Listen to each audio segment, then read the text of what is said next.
to the Deep Rooted Podcast. We are Jeff and Rochelle Ferguson, and we're so excited to be with you today.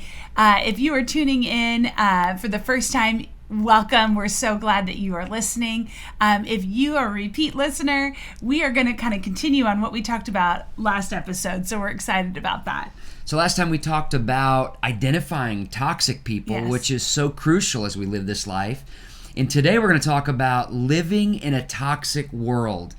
And I tell you know what, that you don't know anything about that, obviously. Joking. Oh, yeah, of course. In a sense, right now we're all living in a toxic Yes. world in the sense that we are still in a pandemic. And so that's toxic enough. But also we find ourselves... There are a lot of other issues that are just playing into the toxicity of our world right now. Yeah, a lot of other environments, work environments, family situations, and when you find Political yourself environments. My goodness, we live in a toxic environment. And so when you find yourself in such an environment, what do you do? What do you do? How can you still maintain your footing rather than just saying, okay, I give up? Absolutely. So the temptation naturally is to respond in toxicity. Do not do that. And that's the natural response. Yes. But it's important to get healthy and to realize, okay, what do I do? I live in a toxic world. How do I not become toxic myself? I think that's the key in every part of life. You may encounter toxic people. How do I not become toxic in return? Yeah. I may have a job that I find it to be a toxic environment. That doesn't mean that I have to allow the toxicity to enter me and to become who I am. Because it's easy.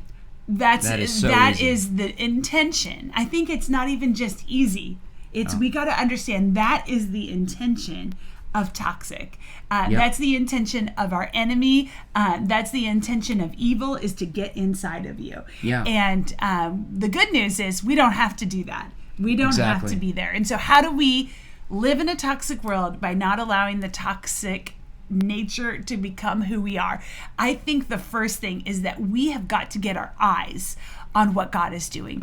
We have to see what God is doing. It's so easy to get our focus on the drama, on the toxic nature of what we live in. It's so easy to get our focus there. We can find our attention being drawn to that part of our world, and we have to fight that with every part of us.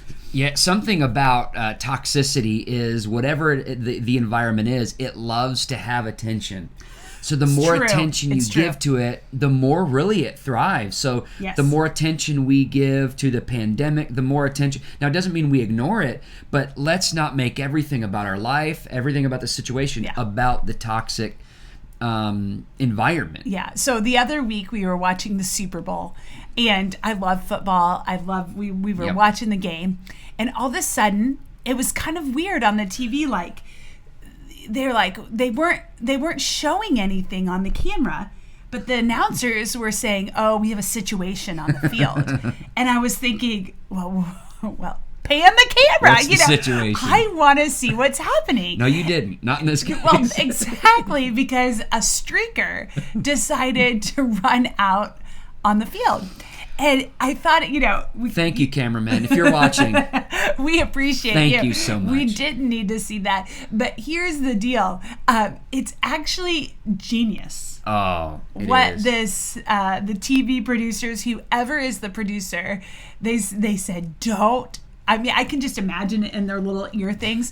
Like, I know with everything in you, you want to pan the camera to the mayhem that's happening on the field. Blackout. But move the camera to something else. So it was so funny because the commentators were saying what was happening, and all you saw was Tom Brady's face, and he's like, in the middle of winning a Super Bowl, he's looking at all of that. But I think that's a key lesson for us. There's a temptation in us to just look at the toxic, to focus our attention on everything that's happening.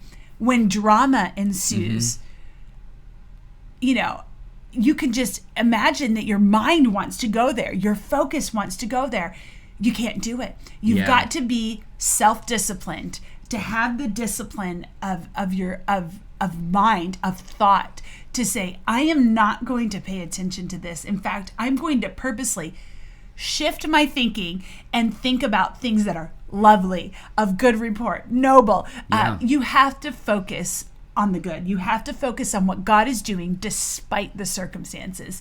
And I don't think that's easy. It's not. It takes purposeful attention. I mean, it takes disciplining your mind, focusing your thoughts, fixing your attention. It takes making sure that you're in the Word and focusing your thoughts on what is true rather than all that's going on around you. Well, not only is it difficult, but I think it's not popular, because when you don't focus on the toxic, some might think that you're not caring about the situation. So how are you in the pandemic, if we have joy, if we have hope, some may misinterpret that we don't care. And we care about the people that are struggling. We know people who are suffering and struggling. Yes. But in the same sense, we have to know that there's always hope in the midst of toxic. And if we focus on that, we're going to self-sabotage, because we're going to get weary, we're going to get tired, and we're just going to implode. And life just becomes a bear. Yeah. And that's not how we are. That doesn't mean, again, that we ignore it. Right. But we fix our thoughts, our thinking on what God is doing.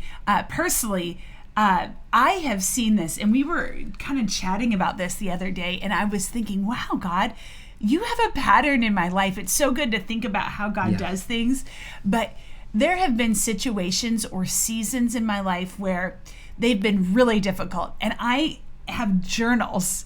I mean, chronicling this. And I've looked back at them in different times in my life where I've said, God, please rescue me.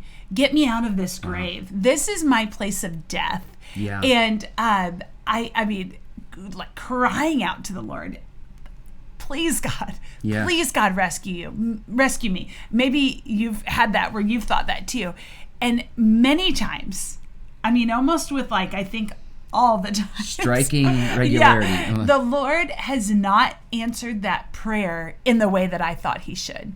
Because I remember, I'll use an example. I went to Butler University for my undergraduate, and at Butler is where I totally surrendered my life to Jesus Christ. I said, you have everything. It was like the second day of college. That's a whole nother podcast. I can share that. But after that, I thought, well, I've surrendered my life to Jesus. Now I've got to go to a Bible school. And I kept trying and knocking on doors, and I had really good grades. And so it was not a problem to get in, but it'd be things like this. We'd love to have you, Rochelle, but we don't even have one single bed for you. Could you come next semester? Wow. And I'd think, no, I need to come now. Like, you don't understand. Yeah. Everybody's a heathen at Butler. These are the words I was saying. And I don't have any friends, and I don't even know why I'm here. I'm wasting away. And it's so funny. I ended up graduating, going all 4 years to Butler.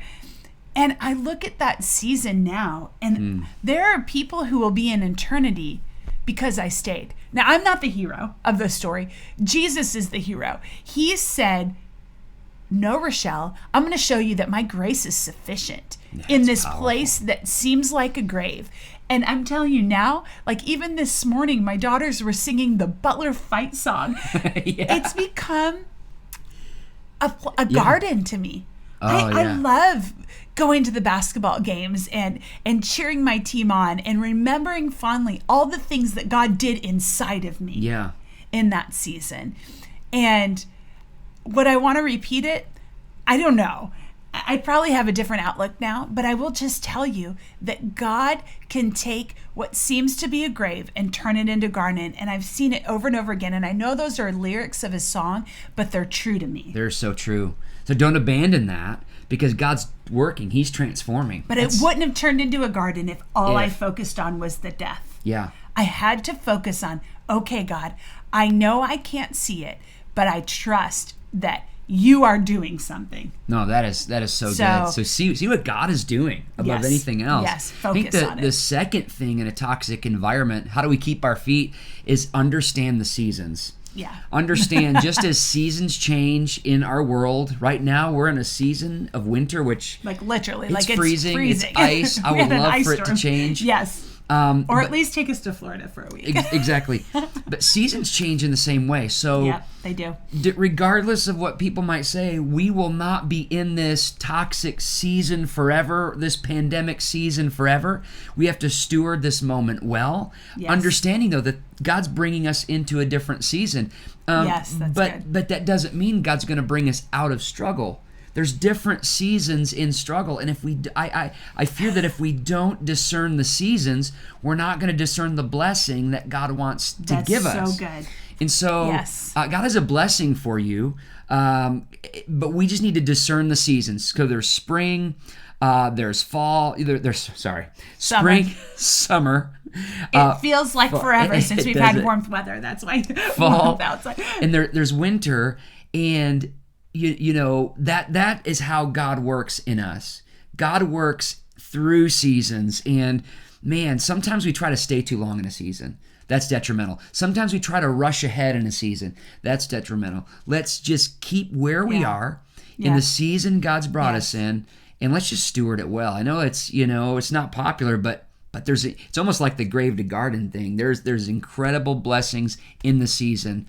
Rather than just saying, God, just give us to the next one. I think that's huge. Yeah, I think knowing what's happening. Yeah. Okay, God, we've been in seasons where, it's harvest time. And I'm telling you, that is fun. Harvest season is awesome. And spring is so fun when you're seeing new life and all of that. We've been in winter.